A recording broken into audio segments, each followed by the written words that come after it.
Olá, tudo bem com você? Espero que sim. Eu sou Fábio Costa e mais uma vez estamos aqui no canal do Observatório da TV para o nosso Vale a Pena, programa que às sextas-feiras celebra trajetórias de artistas muito importantes que estão vivos para receber essa homenagem. Para aqueles que já faleceram, você sabe, às segundas-feiras nós temos o In Memoriam. Nesta semana, nossa homenageada é uma atriz que tem muitos admiradores e cada vez arrebanha mais pelo seu talento, pelas grandes personagens que já estão presentes na história da nossa teledramaturgia. Cláudia Abreu.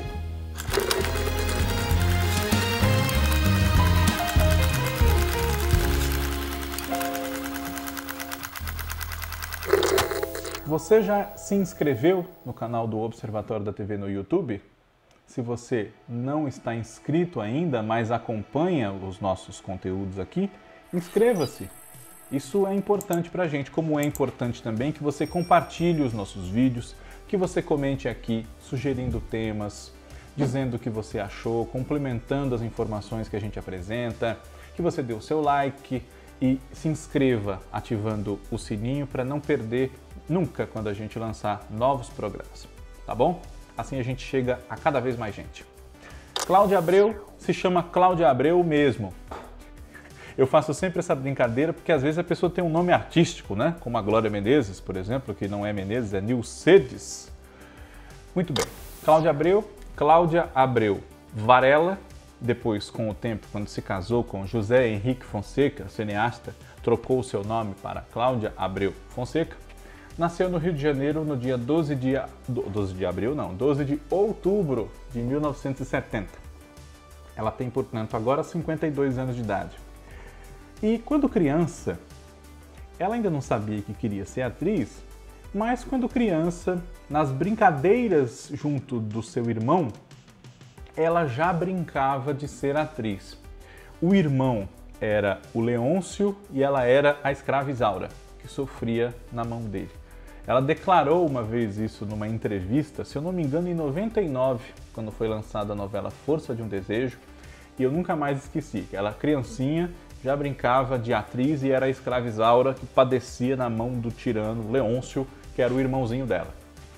E pouco tempo depois disso, ela, em meio a aulas de teatro, aulas de inglês, diversos cursos que ela começou a fazer, interessou-se em estudar teatro no Teatro Tablado, de Maria Clara Machado, como outros contemporâneos seus, que são nomes muito importantes do cenário artístico, essa geração dos anos 70 que foi estudar lá.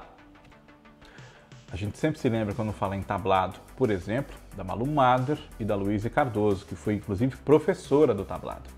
Mas enfim, Cláudia teve esse pontapé nos seus estudos antes de iniciar a carreira, para não dizer errado, um tio dela que era ator de peças no tablado. E ela começou a frequentar o tablado, se imiscuir ali no ambiente por causa desse seu tio e das peças às quais ela ia assistir. Não tardou muito para que se juntasse a um grupo de teatro amador a partir dos estudos no tablado e montasse com 15, 16 anos de Franz Wedekind O Despertar da Primavera, que é uma peça bastante querida de atores jovens, ou pelo menos era nessa época, porque tratava das mudanças da adolescência para a fase adulta. Tem conflitos que os próprios atores que estudam a peça, por vezes, estão vivendo na sua vida real naquele momento. Então, é uma troca interessante e a gente entende por que foi escolhida tantas vezes por grupos jovens pelo mundo para ser montada e por que marcou, por exemplo, um momento de novos talentos surgidos no teatro carioca no começo dos anos 80, como o Paulo Reis, a Maria Padilha, o Miguel Falabella, enfim. Fizeram essa peça no Parque Lage, enfim. Depois disso, Cláudia Abreu, quando montou o Despertar da Primavera e estava ali focada nos seus estudos no tablado, já teve a sua primeira oportunidade na televisão, na TV Globo, numa das curtas minisséries, digamos assim, que eram exibidas semanalmente em 5 capítulos num programa de fim de tarde chamado Teletema. E a primeira delas, a primeira que ela fez foi a seguinte: A Principal Causa do Divórcio. Eu anotei aqui, gente, porque às vezes é muita coisa para lembrar e a gente não lembra, então por falar errado é melhor anotar, né? A principal causa do divórcio, em 1986, um programa do Teletema. Ainda em 86, e antes mesmo que essa história do Teletema fosse exibida, Cláudia já estava escalada para sua primeira novela, que foi Hipertensão, de Ivani Ribeiro. Nessa história, ela interpretava uma mocinha chamada Luzia, que era filha de uma empregada da propriedade da dona Donana, a Georgia Gomide, filha da Odete, né, que era a Lupe Gigliotti, e envolvia-se, caía na lábia de um filho playboy da Donana, o Rai, que era o Taumaturgo Ferreira, o Rai, Taumaturgo Ferreira. E depois de uns 2/3 da novela, mais ou menos, essa moça é assassinada. E isso gera uma situação no enredo da novela, porque o namorado, querendo se livrar daquela menina, é um grande suspeito. Mas quem deu fim na Luzia não foi ele. Qualquer dia desses, Hipertensão deve entrar no canal Viva, então, tendo isso em mente, eu acho que eu não vou dizer o que acontece com a Luzia. Se você não sabe, logo mais vai poder ficar sabendo na reprise da novela, tá bom?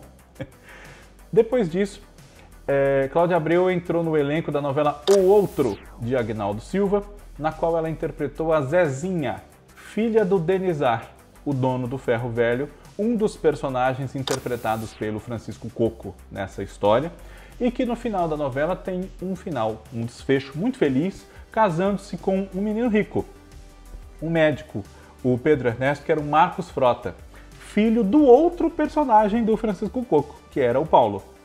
Só que eles não eram primos, tá bom? Porque o Paulo e o Denizar não eram gêmeos. É sempre bom a gente esclarecer isso, porque as pessoas generalizam, em toda novela que tem 2 papéis do mesmo ator, são gêmeos. Não são, tá? Depois, em 88, Cláudia Abreu interpretou a Ana Paula na novela Fera Radical, de Walter Negrão. Era uma universitária do curso de agronomia, mas, mais do que isso, ela era neta de Altino e Joana Flores, o casal mais poderoso da região, vividos pelo Paulo Goulart e pela Yara Amaral. Ela não se dava muito bem com a sua mãe, a Olivia, que era a Denise Del Vecchio, e teve alguns relacionamentos amorosos no decorrer da novela, por exemplo, com o Pachá, que era o Tato Gabos Mendes, o espertalhão, o aproveitador do grupo desses universitários, até com um pouco mais de idade do que a média, inclusive. Em 1989, um novo par da Cláudia com o Tato Gabos Mendes se formou na novela de Cassiano Gabos Mendes, Que Rei Sou Eu. Ela era a princesa Juliette e ele o falso príncipe herdeiro do trono, Pichot, ou Lucien, um nome que lhe foi dado. Juliette era filha da rainha Valentine, Teresa Raquel. Depois, em 1990, a atriz ganhou a sua primeira protagonista, dividindo esse posto com a Cássia Kiss, numa novela da Glória Pérez de muito sucesso, exibida às 6 horas, de nome Barriga de Aluguel. Ana, que era a Cássia Kiss, era uma jogadora de vôlei que alugava a barriga de Clara, uma moça pobre, cheia de problemas, a personagem da Cláudia, para poder realizar o seu sonho de ser mãe, de ter um filho com o seu marido Zeca, Vitor Fasano. Mas existem muitos problemas a partir dessa gestação e uma discussão em torno de quem é a mãe da criança. Essa discussão vai parar na justiça. Quem é a mãe? Aquela que é a detentora do material biológico que gera a vida da criança? Ou a mulher que faz a operação tradicional que, aos olhos das pessoas de um modo geral, qualifica-a como mãe, que é carregar a criança no seu ventre e dar à luz essa criança depois de 9 meses, que era a Clara. Hoje essa novela ainda daria o que falar, então vocês imaginem em 1990, 91, quando ela foi exibida. Depois disso, em 1992, Cláudia Abreu viveu Heloísa, uma das melhores personagens da sua carreira, uma jovem rica que deixa de ser alienada, toma consciência da situação pela qual o país passa em plena ditadura e entra para a guerrilha, entra para a luta armada em Anos Rebeldes, do Gilberto Braga.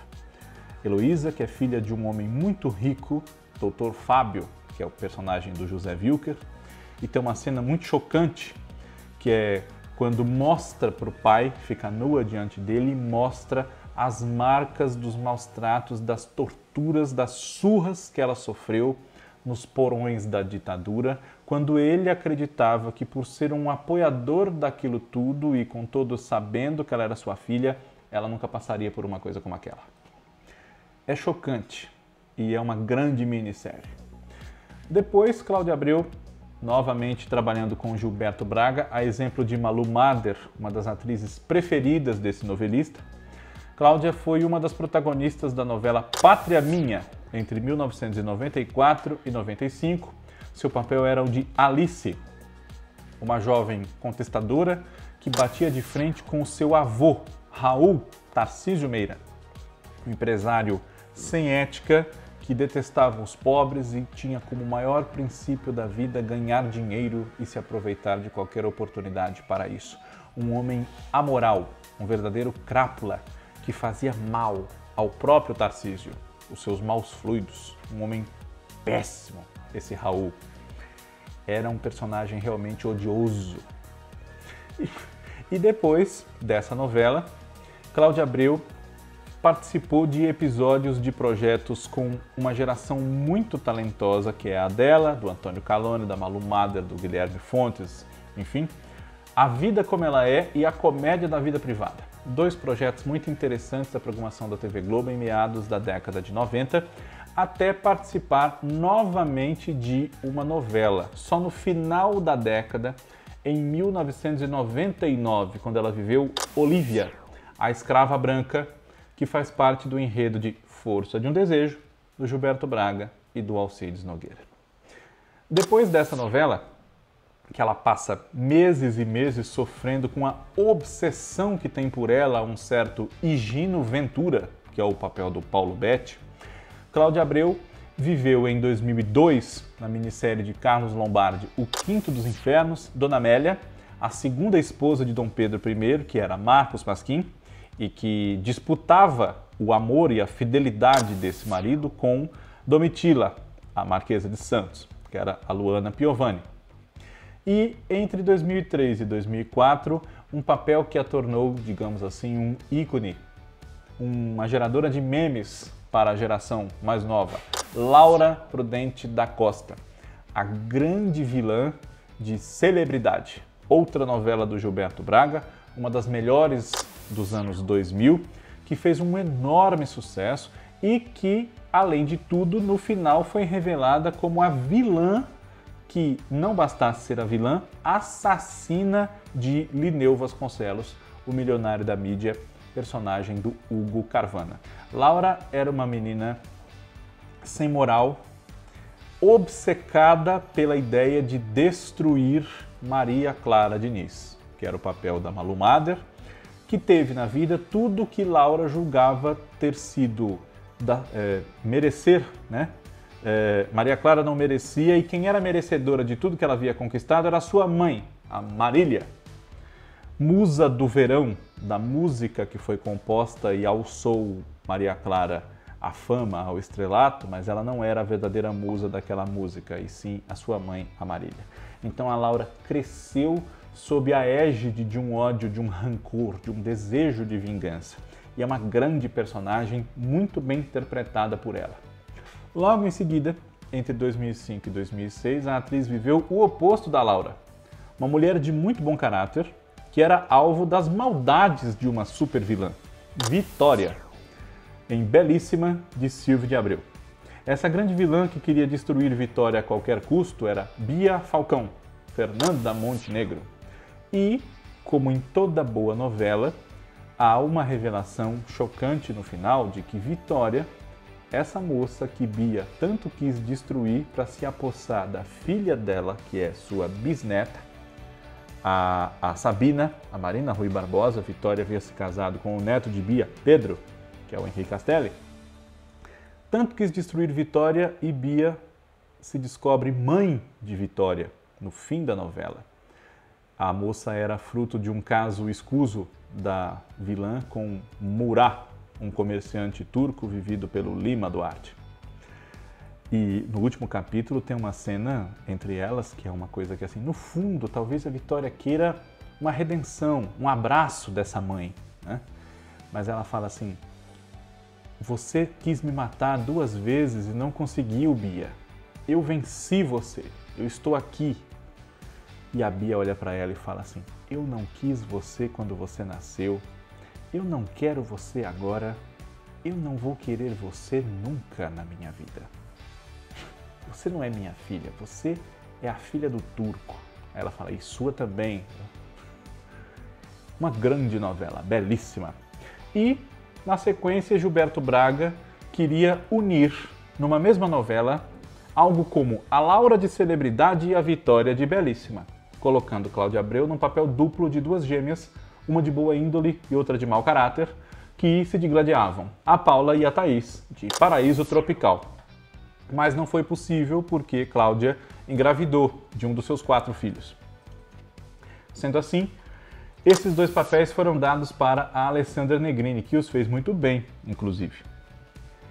Mas não tardou para que Cláudia voltasse às telas, e em 2008 ela foi Dora, uma das 3 irmãs do título dessa novela do Antônio Calmon, uma novela das 7, que infelizmente não fez grande sucesso. Tinha um elenco ótimo, dirigida pelo Denis Carvalho, junto com a Cláudia, Giovanna Antonelli, Carolina Dickmann, Vera Holt, José Wilker, Ana Rosa, Regina Duarte, Bruno Garcia, Maite Proença, Marcos Caruso, mas a novela não deu certo, realmente não deu certo. Depois de 3 irmãs, Cláudia Abreu participou, nos anos 2010, de 2 novelas, uma de grande sucesso e outra que não deu certo, no horário das 7, escritas pela dupla Felipe Miguez e Isabel de Oliveira. A que fez um grande sucesso foi Cheias de Charme, na qual ela interpretou a Chayenne, um grande nome do forró eletrônico, do tecnobrega, quem sabe, e que se via ameaçada por um conjunto que estava caindo nas graças do povo, as empreguetes, né? 3 empregadas domésticas que se revelavam cantoras de um grande potencial mercadológico. As Marias, do título da novela As Cheias de Charme, a Maria da Penha, a Maria Aparecida e a Maria do Rosário. A Thaís Araújo, a Isabelle Drummond e a Leandra Leal. E essa personagem Chayenne, com a sua dança peculiar da brabuleta e coisas assim, deu muito certo e foi um grande sucesso popular na carreira da atriz. Mas Pamela Parker Marra, mulher do milionário da tecnologia Jonas Marra, Murilo Benício em Geração Brasil, a outra novela, não era uma má personagem, mas o projeto não deu certo como um todo, não caiu nas graças do público, não repetiu o êxito de Cheias de Charme.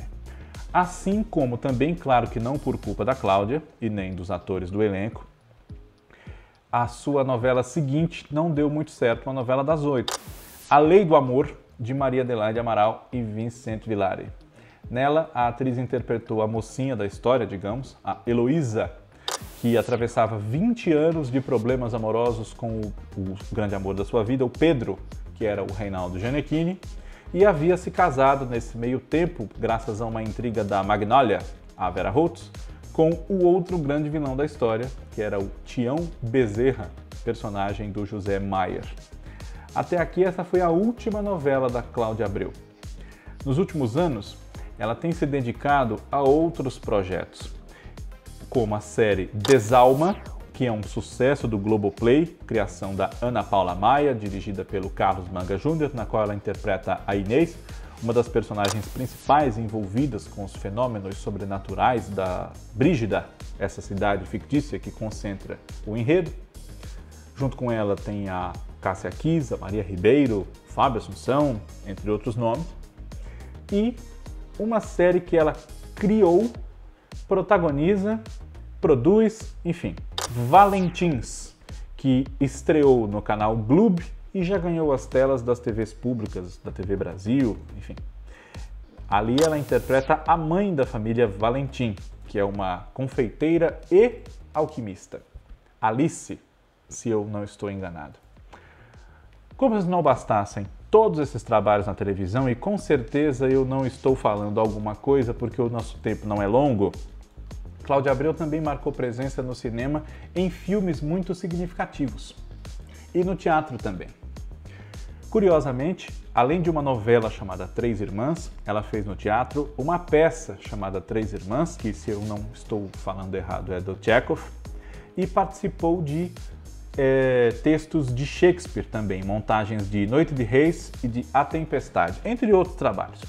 E no cinema participou de O Caminho das Nuvens, de Guerra de Canudos, Tieta do Agreste, O Xangô de Baker Street, Berenice Procura e Os Desafinados, entre muitos outros. Os Desafinados é um filme muito interessante do Walter Lima Jr., né? E, enfim, se você não conheceu ainda, assista, vale o mesmo para os outros também. Em Tieta, ela interpreta a Nora, que na novela de 89 foi a Lídia Bronde, é a suposta enteada da Tieta, que no filme é a Sônia Braga. Cláudia Abreu é uma atriz, como eu disse, muito querida. O seu talento é cada vez mais reconhecido depois de todas essas novelas e minisséries, enfim, e ela ainda é jovem, tem muito a fazer para demonstrar nos palcos, nos estúdios, enfim, o seu grande talento, o seu compromisso com a arte. É uma artista consciente da sua função, da função do teatro, gosta de se exercitar tanto no teatro, quanto no cinema, quanto na televisão, ser uma atriz cada vez mais plena e sempre aprendendo mais. E quem sai ganhando com isso, além dela, claro, somos nós, os espectadores, que temos uma grande atriz em cena, sempre preocupada com aquilo que faz, com a gente que assiste, com o país no qual ela vive. E isso, é claro, acaba contribuindo para que a nossa realidade se transforme, a visão das coisas se transforme a partir do valor da atividade artística. Então, a ela e outros artistas que pensam assim, nós acabamos devendo muito enquanto sociedade. Eu espero que a Cláudia, se assistir a esse nosso programa, goste dele, você que é fã dela também. E na próxima semana o Vale a Pena relembra a trajetória de mais uma figura muito importante do nosso cenário artístico. Muito obrigado pela sua audiência, um grande abraço. Tchau!